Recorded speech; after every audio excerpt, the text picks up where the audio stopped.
হঠাৎ করেই নীলুর হাবভাবে এতটা পরিবর্তন দেখে এবার চিন্তিত হয়ে পড়লো রাই এবং ওর গোটা পরিবার। হ্যাঁ বন্ধুরা, ভিডিওতে লাইক দিয়ে দেখতে থাকুন। অ্যাডভোকেট যখন নীলুর হাতে সেই ডকুমেন্টটা তুলে দিয়ে বলতে থাকে যে এবার থেকে সেই বাড়ির মালিক আপনি, আর আপনি যখন চাইবেন সেই বাড়িতে আপনি শিফট করে যেতে পারেন, সেখান থেকে আপনাকে উচ্ছেদ করার সাহস কেউ দেখাতে পারবে না। আর যদি কেউ এরকম কোনো চেষ্টা করেও থাকে তাহলে আপনি তার বিরুদ্ধে লিগাল অ্যাকশন নিতে পারবেন নীলুপর্ণা দেবী।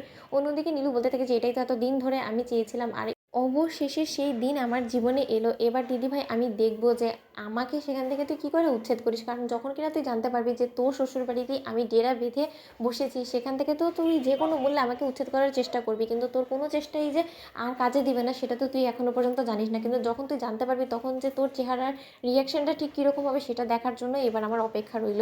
অন্যদিকে নীলু যখন বাড়ি ফেরে মাত্রই নতুন বাড়িতে শিফট করার কথা বলে ওঠে, ঠিক সেই সময় রাইয়ের পরিবারের সকলে অবাক হয়ে তাকিয়ে থাকে নীলুর দিকে আর বলতে থাকে যে কী ব্যাপার নীলু, এত দিন ধরে তুমি বলে গেলে যে তোমার নাকি কোথাও মাথা গোঁজার ঠাঁই নেই, তার জন্য তুমি দুদিনের আমাদের থেকে সময় চেয়ে নিলে, আর এরই মধ্যে তুমি এমন একটা জায়গা জোগাড়ও করে ফেলে যেখানে কিনা তুমি নির্দ্বিধায় নিশ্চিন্তে সেখানে শিফট করে যেতে পারো। তা সেই জায়গাটার নাম কি বলো তো? তখন রাই বলতে থাকে যে দেখ নিলে এমন কোনো ভুল করে বসিস না যার ফলে কিনা পরে তোকে পছতাতে হয়। ওই প্রয়োজনে আরও কিছুদিন সময় নিয়ে এনে তুই রোজগার করা শুরু করে দে, তারপরে না হয় নতুন বাড়িতে শিফট করার কথা ভাবিস, কারণ এর মধ্যে তাড়াহুড়া করে তুই নিজের বিপদ বাড়াস না, কারণ তখন কিন্তু তোর বিপদে কেউ এগিয়ে যাবে না। তখন নীলু বলতে থাকে যে দিদিভাই শুন, আমি যেখানে যাচ্ছি না সেখানে আমি নির্দ্বিধায় নিশ্চিন্তে থাকতে পারবো, অ্যাটলিস্ট এখান থেকে তো অনেকটা বেটার থাকতে পারবো, সেটা আমি খুব ভালো করে জানি। তার থেকে বড় কথা, আমার বিপদে আমি কোথায় বলেছিলি যে আমার তোদের প্রয়োজন পড়বে বলতো? আমার কোনো প্রয়োজন নেই তোদের, আমি চিরতরে তোদেরকে এখান থেকে মুক্তি দিয়ে গেলাম। আর খবরদার আমার কোনো বিপদের কথা শুনলেও তোরা মোটেও ছুটে আসবি না। অন্যদিকে রায়ের দাদাভাই বলতে থাকে যে মা আমি তোমাকে বলে দিচ্ছি যে তুমি তোমার মেয়ের উপরে আর নজর রাখার চেষ্টা করো, কারণ তোমার মেয়ে আবার কোনো একটা নোংরামো করা শুরু করে দিয়েছে এরই মধ্যে, কারণ ওর হাবভাব দেখে আমার মোটেও সুবিধার বলে মনে হচ্ছে না। ও নির্ঘাত এমন কোনো কিছু ষড়যন্ত্র করছে যেটা হয়তো বা আমরা কোনো মতে টের পাচ্ছি না, কিন্তু যখন হয়তো বা আমরা টের পাবো ততক্ষণে হয়তো বা অনেকটা দেরি হয়ে যাবে। অন্যদিকে রাইয়ের মা বলতে থাকে আচ্ছা বিক্রম, তুই আমাকে বলতো আমি ঠিক কী করতে পারি, এই সর্বনাশী মেয়েকে আমি কী করে ঠেকাবো?